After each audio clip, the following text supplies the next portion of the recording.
Coming back to your college days में तो 4 साल में बहुत सारी मेमोरीज होती हैं, कुछ अच्छी भी होती हैं, कुछ यस। चैलेंजेस भी होती है, और फिर लगता है कई बार कुछ ऐसा होता है कि अरे ये मेरे साथ ही क्यों हुआ।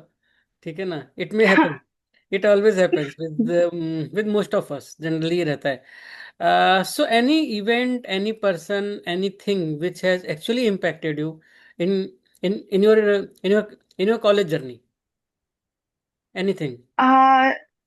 Basically when I was in fourth year, मेरी तो ज्यादा कॉलेजिंग वैसे रिमोट में ही हुई है, तो मुझे प्रैक्टिस ऐसे ऑनलाइन बात करने की।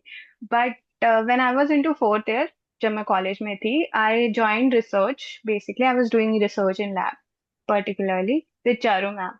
तो मेरा ये सीन था कि मैंने 2 महीने लैब में वर्क तो कर लिया था, बट मैं पब्लिकेशन के लिए रिपोर्ट नहीं लिख पाई थी, क्योंकि मैंने अपने आप को इतनी जगह इन्वॉल्व कर लिया था that I couldn't right that publication. तो मेरे पास वो पब्लिकेशन नहीं आई कभी। बट चारू मैम ने मुझे फिर बाद में समझाया कि बेटा, हर चीज में मतलब you need to give time. Basically you know कि you have a potential of doing all things, but you have to understand value, चाहे वो कितनी भी छोटी हो कितनी भी बड़ी हो। आपको एक बार इन्फॉर्म करना, बातें ट्रैक करना, वो चीजें सीखना पड़ेगा। ऐसे दुनिया नहीं चलती है। You can not enroll everywhere, हर चीज एक्सप्लोर करना, okay, but you are wasting your time as well as other.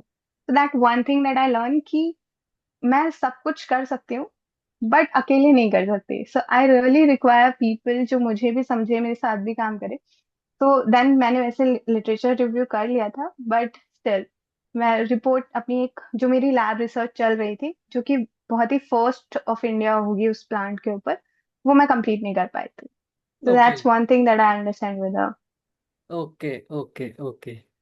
चलो, anyways, that was the past, and I believe उस पर्टिकुलर एक्सपीरियंस से you must have learned a lot of things.